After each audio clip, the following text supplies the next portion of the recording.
बूढ़े पिता को बेटे बहू ने अपनी कार से एक जगह उतार दिया। वह जगह उनके घर से बहुत ही दूरी पर थी, जिससे वह उनके घर दोबारा न आ सकें और लोगों को पता भी न चले कि उन्होंने अपने पिता के साथ क्या किया है। अब कमलेश जी वहीं एक मंदिर की सीढ़ियों के नीचे बैठे हुए अपनी जिंदगी को कोस रहे थे कि क्या यही दिन देखने के लिए मैंने अपने बेटे को पढ़ा लिखा कर इस काबिल बनाया कि वह नौकरी कर सके। मैंने तो सोचा था कि बेटा पढ़ लिख कर अच्छा काम करेगा और बुढ़ापे में मेरा सहारा बनेगा, लेकिन यह मेरी गलतफहमी थी। कमलेश जी के शरीर पर बहुत घाव थे। उनका इलाज भी उनके बेटे और बहू ने नहीं कराया। उनका इन्फेक्शन उन दोनों के न हो जाए, कमलेश जी को घर से निकाल दिया और कमलेश जी के घाव पर और उनके आसपास मक्खियाँ भिनभिनाने लगी थी। हर कोई उनको देखकर नाक भौं सिकोड़ रहा था। मंदिर में होने वाले एक कथा के आयोजन के कारण उन्हें वहां से हटा दिया गया। उनकी बीमारी देखकर मंदिर समिति ने उन्हें वहां से भगा दिया। अब वह पार्किंग के बाहर एक तरफ पेड़ के नीचे बैठने लगे थे। हर कोई उन्हें भगाने को कहता था। कोई जूते से मारकर जाता तो कोई कोढ़ी भिखारी कहकर उनका अपमान करता। उनका दिल अपना जीवन खत्म करने को करने लगा था। एक बार पार्किंग में एक बड़ी सी कार आई तो पार्किंग के ठेकेदार ने उन्हें लताड़ते हुए कहा, तुझसे कितनी बार कहा है कि मनहूस की तरह यहाँ मत बैठा कर, लेकिन यहीं बैठा रहता है।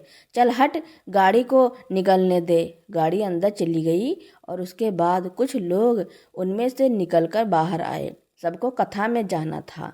एक आदमी ने रुक कर कहा, वह आदमी कहाँ गया जिसे तुमने अभी लात मारी थी? ठेकेदार बोला, सर किसके चक्कर में पड़ते हैं? इन लोगों का धंधा है भीख मांगने का। उस आदमी ने आंख निकाल कर कहा, वह आदमी तुम्हारे बाप की उम्र का है, क्या पता किसकी क्या मजबूरी है। वह लोग जैसे ही थोड़ा आगे निकले तो कमलेश जी उनको नजर आ गए।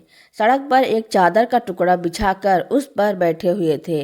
उन्होंने आकर उनसे उनके बारे में पूछा तो कमलेश जी ने कहा, क्या पूछते हो मेरे बारे में? आज तो अकेला हूँ। कभी मेरा भी परिवार था, लेकिन जीवन साथी न होने से आदमी मेरी तरह दर दर की ठोकरें ही खाता है। आपका नाम क्या है? उनमें से एक आदमी ने पूछा तो कमलेश जी ने कहा, वैसे तो आदमी की पहचान औलाद से होती है, अगर वह लायक निकल जाए, लेकिन अगर नालायक निकल जाए तो इंसान जीते जी मर जाता है। फिर कमलेश जी ने जिद करने पर अपना नाम बता दिया। उसने उन्हें बताया कि वह एक एनजीओ से हैं और दुखी असहाय की मदद करते हैं। उनकी हर संभव मदद की जाएगी। कमलेश जी रोने लगे और उन्हें शांत कराकर वह लोग कथा के लिए चले गए। कुछ देर बाद आकर उन्होंने उनके लिए एनजीओ से गाड़ी मंगवाई और साथ ले गए। वहां पहुंचते ही नहलाकर उन्हें बिस्तर दिया गया और लेटते ही वह सारी घटना उनकी आंखों के आगे घूमने लगी। यह मंगलसूत्र कितने का बिक जाएगा? सुनार ने मंगलसूत्र को हाथ में लेकर आंख में लेंस लगाया और एक पानी में उसको डालकर देखा। फिर उसके बाद उसको तौलकर बोला, लगभग 20,000 का हो जाएगा। सामने बैठे उस व्यक्ति से कमलेश जी ने आंखों में आंसू भर कर कहा, दे दीजिए। सुनार ने उस मंगलसूत्र को खरीद कर गले में से 20,000 रुपये निकाल कर दे दिया। वह उन पैसों को गिनकर जेब में रखते हुए बाहर निकल गए। सीधे मेडिकल स्टोर पर जाकर पर्चा देकर दवाई खरीदी और वहां से घर आए। बिस्तर पर पड़े अपने बेटे को उठाकर कहा, बेटा दवाई खा लो। लड़का यही कोई 15 साल का था और बेहद बीमार था। 6 महीने पहले माँ की मृत्यु हो गई और पूरा परिवार बिखर सा गया।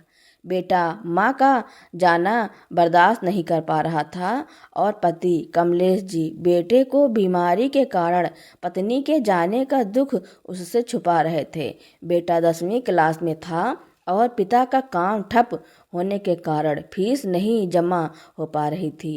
वह घर बैठ चुका था। रोज रोज टीचर से मिलने वाली डांट से अच्छा था कमलेश जी ने आज कहा, बेटा साहिल जल्दी से ठीक हो जाओ और फिर से स्कूल जाना, मैं कल तुम्हारी फीस जमा करने आऊँगा। बेटे ने मुस्कुराकर पिता की तरफ देखा और लिपट गया। पैसे आने से उसके पिता कमलेश जी सारे काम तो कर लिए थे, लेकिन अपनी पत्नी के मंगलसूत्र बेचने का उन्हें बहुत दुख हो रहा था। पत्नी की तस्वीर के सामने उन्होंने माफ़ी मांगते हुए कहा, रेखा मुझे माफ़ कर देना, आज मैंने वह किया है जिसके लिए मैं खुद को कभी माफ़ नहीं करूँगा। तुम्हारा मंगलसूत्र बेचकर आज बेटे की दवाई लेकर बेटे की फीस जमा का इंतजाम हो पाया है, इसके लिए तुम्हें ही धन्यवाद। लेकिन यह कदम मुझे मजबूरी में उठाना पड़ा। अभी साहिल को पता नहीं है कि पैसे का इंतजाम कैसे हुआ, किस मुंह से बताऊं। कमलेश जी चुपके चुपके से रो रहे थे। 2-3 दिन बाद जब बेटा ठीक हुआ तो स्कूल जाने लगा और फिर से वही दिनचर्या शुरू हो गई। कमलेश जी उसे स्कूल भेजकर और खाना बनाकर कुछ काम जमाने की कोशिश में निकल गए। घर खर्च के लिए कुछ काम करना जरूरी था। मंगलसूत्र बेचकर जो पैसे आए थे वह भी खत्म होने को थे। एक दिन थक कर बैठे ही थे कि रेखा जी के हाथ की पकौड़ियों का ख्याल आ गया और अरे रेखा, ऐसा क्या डालती हो इसमें जो इतनी स्वादिष्ट बनती हैं? कोई जादू है क्या? कोई हलवाई भी इतनी स्वादिष्ट पकौड़ियाँ नहीं बना सकता है। रेखा जी हंसते हुए बोली, अरे सारा खेल घर के बने मसाले और उनको पकाने की टाइमिंग का है। यह तो कोई भी बना सकता है, ऐसा कुछ नहीं है। फिर भी मसालों का सही नाप भी स्वाद बढ़ाता है। इसके बाद रेखा जी उन्हें बताने लगी कि वह क्या क्या डालती हैं जिससे पकौड़ियों का स्वाद इतना बढ़ जाता है। कमलेश जी ख्यालों से बाहर आए और तुरंत किचन में गए और बिल्कुल उसी तरह से सब तैयार कर लिया। मन में कहने लगे, रेखा तुम जहाँ भी हो उन पकौड़ियों में तुम ही रहोगी। आज कोशिश कर रहा हूँ, प्लीज़ साथ देना।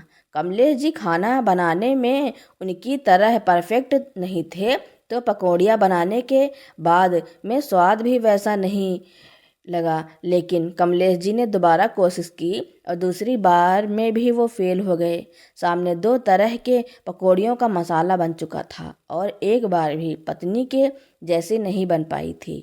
वह उनकी तस्वीर के सामने गए और कहने लगे, रेखा तुम क्या गई, अपने स्वाद भी अपने साथ ले गई। मैं 2 बार कोशिश करके भी फेल हो गया। मायूस कमलेश जी तस्वीर की तरफ देखकर आंखें बंद कर ली। तभी उनकी जैसे एक आवाज़ सी आई, अरे इतनी जल्दी हार मान गए, थोड़ा सौंफ को भून कर डालिए फिर देखिए स्वाद। कमलेश जी की आंखें झट से खुली और वह इधर उधर देखने लगे। बिल्कुल ऐसा लगा जैसे कि रेखा जी वहीं खड़ी होकर कह रही थी। कमलेश जी के मन में आया, क्यों ना एक बार और कोशिश की जाए। मन में बोले, रेखा तुम्हारे कहने से एक कोशिश और कर लेता हूँ। उन्होंने जाकर थोड़ा सा मसाला फिर से तैयार किया। यह सब करते करते बेटा स्कूल से आ चुका था। उसने आते ही कहा, पापा क्या बनाया है, बड़ी जोर की भूख लगी है। वह कहते कहते किचन में आ चुका था। अरे पापा, बड़ी खुशबू आ रही है, पापा क्या बनाया है? या तो मम्मी वाली पकौड़ियों जैसी सुगंध है। कमलेश जी ने कहा, बैठो बेटा अभी लाता हूँ। जैसे ही साहिल के सामने पकौड़ियाँ आईं तो वह दिल थाम कर उनके सामने खड़े रहे। उसने खाते ही कहा, अरे वाह पापा, यह तो मम्मी वाली पकौड़ी हैं, बिल्कुल वही स्वाद, यह तो वर्ल्ड फेमस होनी चाहिए। साहिल खाते खाते बोल रहा था और कमलेश जी किचन में जाकर बाकी का काम खत्म करने लगे थे। साहिल के लगे शब्द उनके दिमाग में गूंजने लगे थे, यह तो वर्ल्ड फेमस होना चाहिए। यह शब्द दिमाग में बार बार दोहरा रहा था। कमलेश जी ने सोचा, क्यों ना एक बार यह पकौड़ियाँ बनाकर इनको बेचा जाए। रेखा के हाथ का स्वाद लोगों को जरूर पसंद आएगा। एक बार कोशिश करने में क्या बुराई है। कमलेश जी ने अगले दिन का इंतजाम किया और सुबह ही उठकर पकौड़ियों का सामान तैयार कर लिया। साहिल को स्कूल भेजने के बाद उन्होंने सोचना शुरू किया कि आखिर इन्हें बेचा कहाँ जाए। काफ़ी देर तक सोचने के बाद उन्होंने रेलवे स्टेशन के बाहर जाकर एक टेबल पर सब सामान रख लिया। मात्र 3 घंटे में सब सामान बिक चुका था। उनकी खुशी का ठिकाना ही नहीं था। जब उन्होंने पैसे इकट्ठे किए, घर आकर पत्नी की तस्वीर के सामने आंखों में खुशी के आंसू लेकर बोले, रेखा, यह तो तुम्हारी वजह से हुआ है। यह रास्ता तो तुमने ही दिखाया है। अब मुझे पता चल गया कि मुझे क्या करना है। कमलेश जी ने रोज ही पकौड़ियाँ बनाने का काम शुरू कर दिया। सुबह के नाश्ते के वक्त सारी पकौड़ियाँ बिक जाती थी। एक दिन किसी ने उन्हें अपने घर पकौड़ियाँ बनाने का ऑर्डर दिया, जो उनकी दूसरी सफलता थी। उन्होंने एक लड़का हेल्प के लिए काम पर रख लिया। अब उन्हें छोटे छोटे ऑर्डर मिलने लगे, जिससे उन्होंने एक दुकान खोल ली। दुकान का नाम रखा स्वाद रेखा के हाथ का। अपनी पत्नी के नाम और ही काम शुरू किया। अपने विजिटिंग कार्ड बनवाकर काम को अच्छे से शुरू कर लिया। उनकी पत्नी के हाथ का स्वाद अब काफ़ी मशहूर हो चुका था। कमलेश जी का काम बढ़ गया था। दुकान में 4 लोग काम पर और रख लिए गए थे।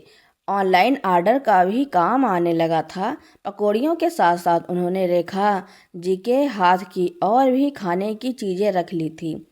सब पहले खुद बनाकर देखते और परफेक्ट होने पर ही दुकान में बेचना शुरू करते थे। काम बढ़िया चल निकला था। साहिल की पढ़ाई और घर खर्च निकालकर बचत भी अच्छी हो रही थी।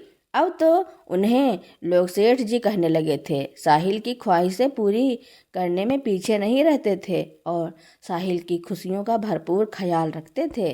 उन्होंने साहिल को उसकी इच्छा पर पढ़ने के लिए बाहर भेज दिया। साहिल जब भी पैसों के लिए फ़ोन करता तो कमलेश जी तुरंत पैसे भेज देते।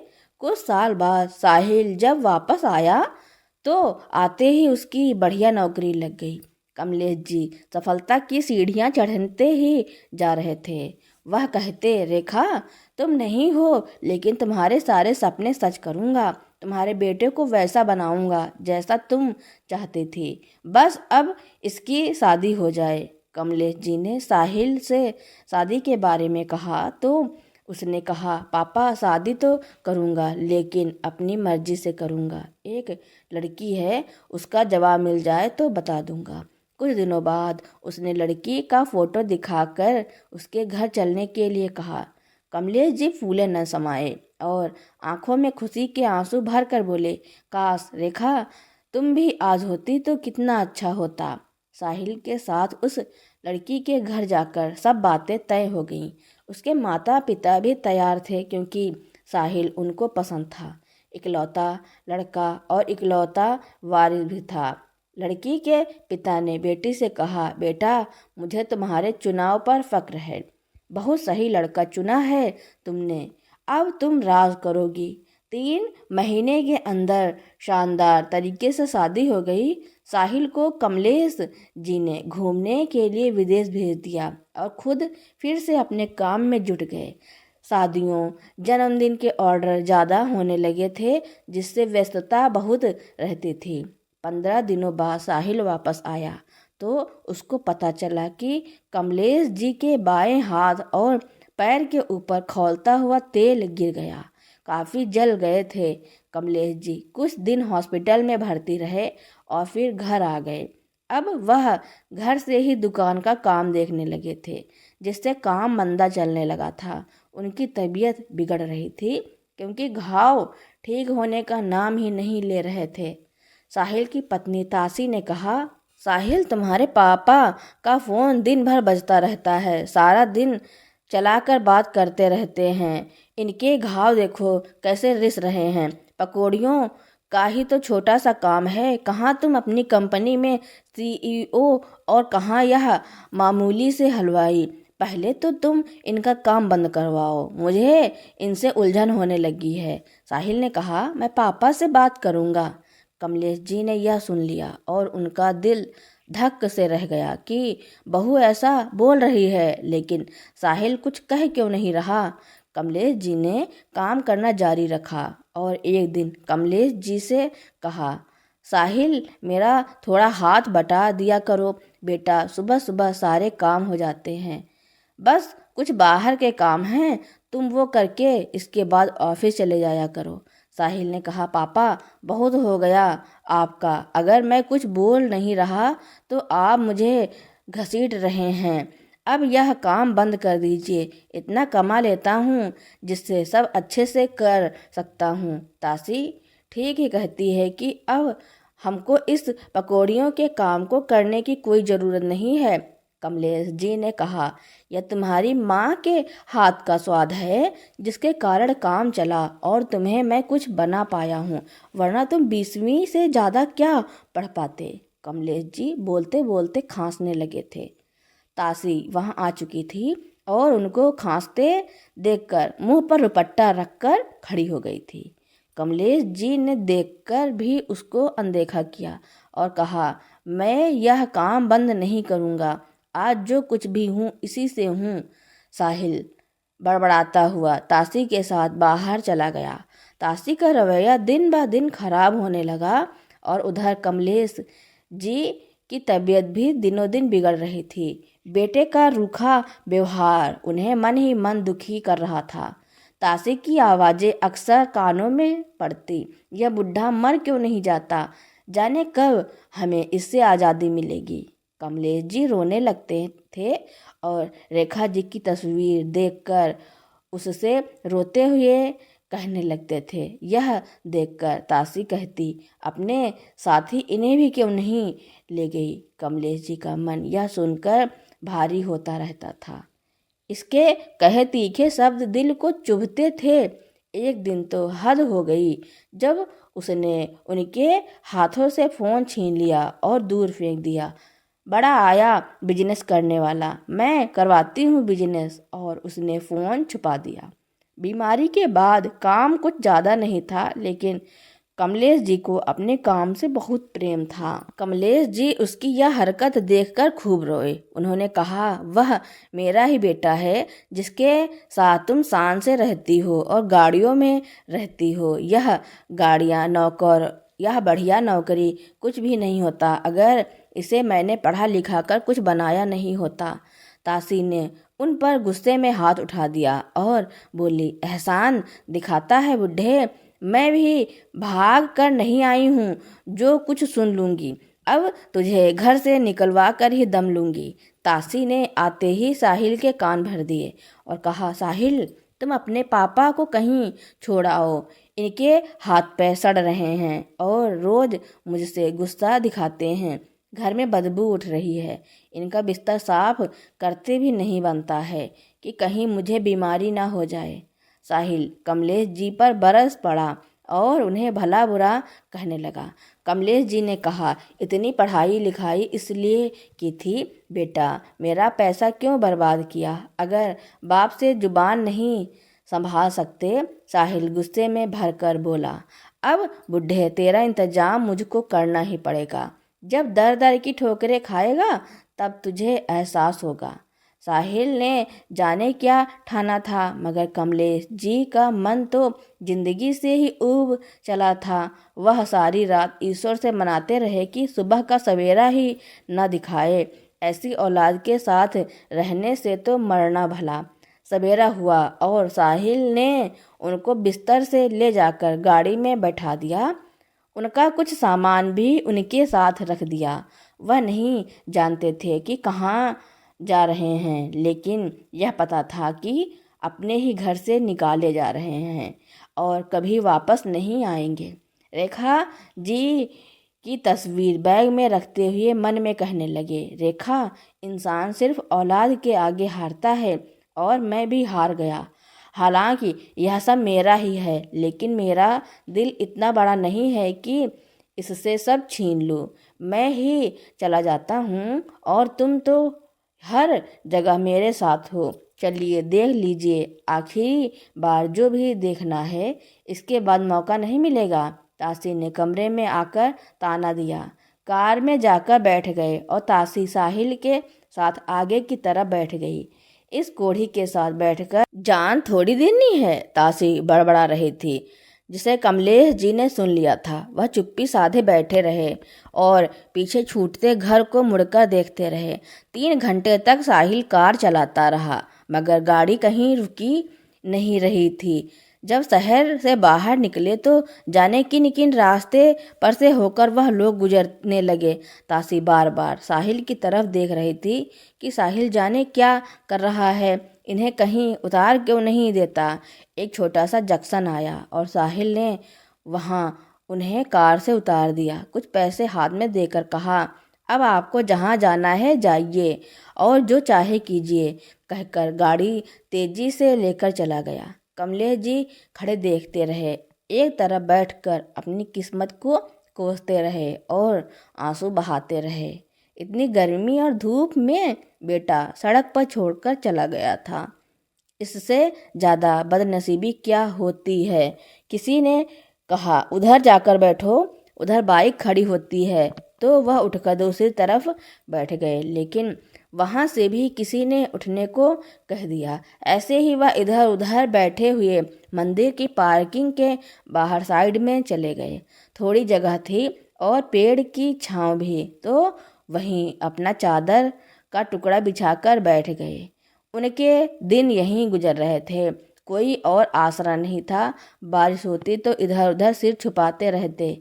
एक दिन मंदिर में कथा का आयोजन हुआ, लोग आते जा रहे थे और पंडाल भरा हुआ था। पार्किंग में गाड़ियों का आना जाना लगा रहता था। कमलेश जी एक तरफ दीवार से चिपके बैठे रहते थे।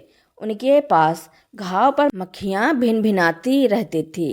कथा के कारण आने वाले लोग खाने को दे जाते थे, वही खा रहे थे। कथा का आखिरी दिन था। पार्किंग के ठेकेदार ने उन्हें वहां से हटने को कहा तो बड़ी मुश्किल से उठे और खड़े हो गए। गाड़ी अंदर गई और कुछ लोग बाहर पैदल चल कर आ गए।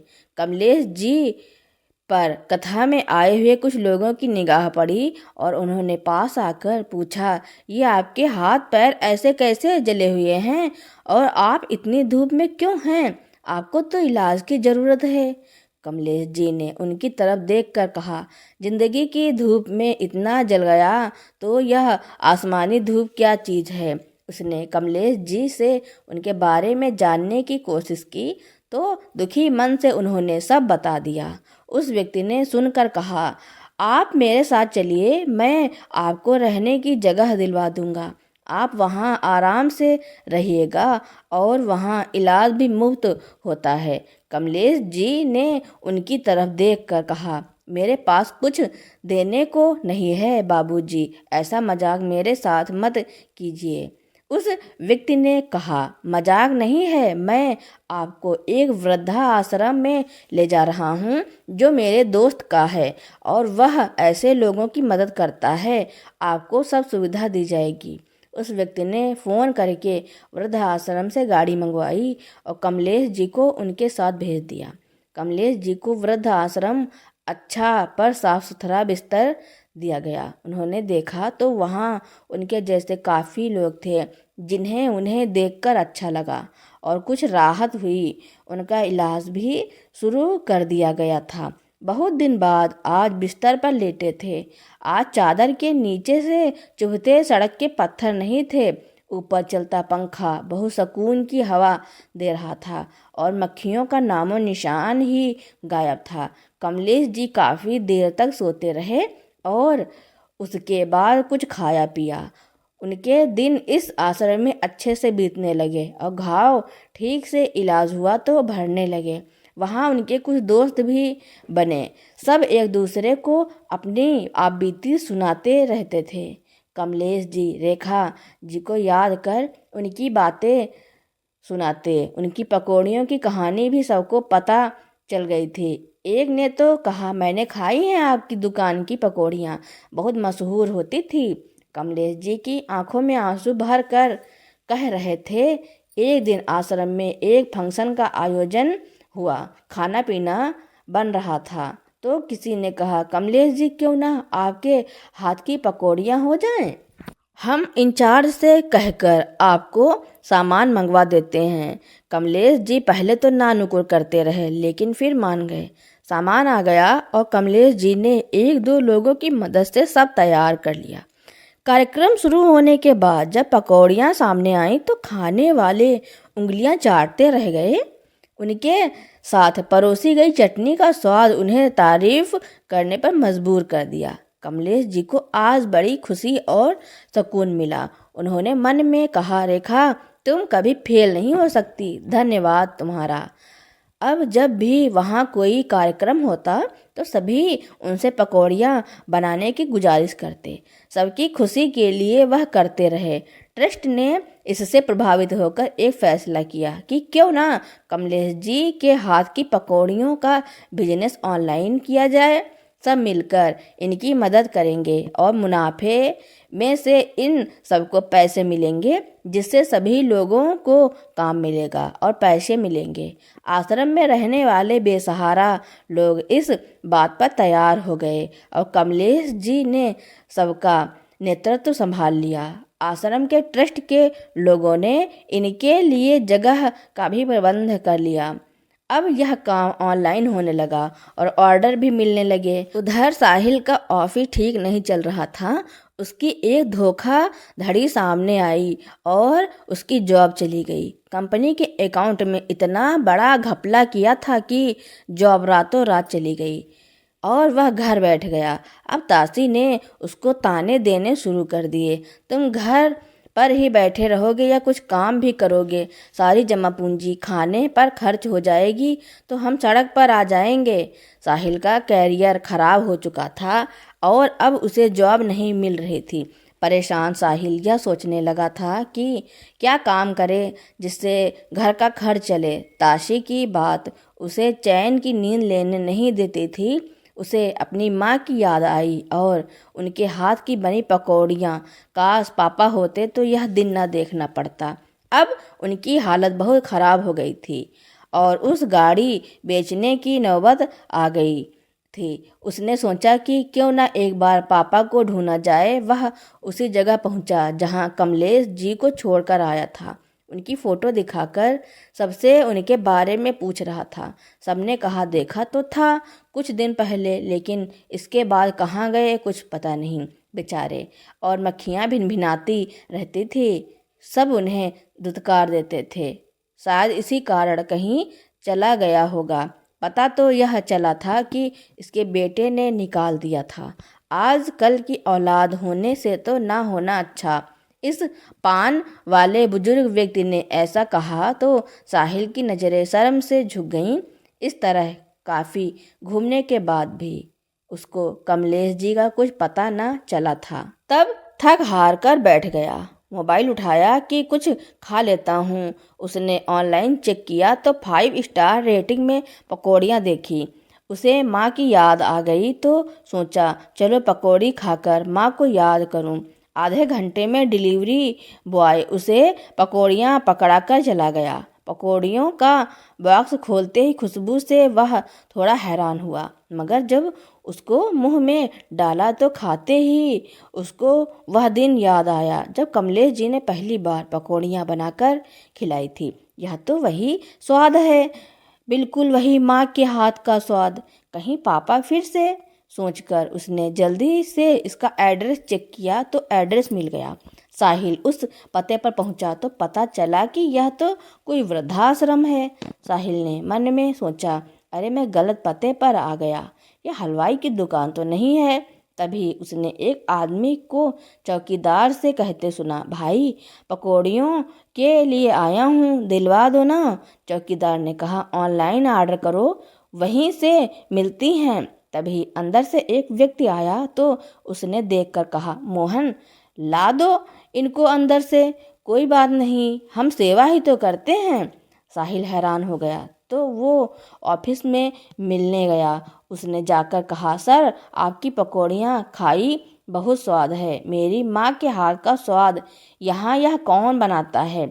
हमारे ही लोग हैं, सब मिलकर बनाते हैं।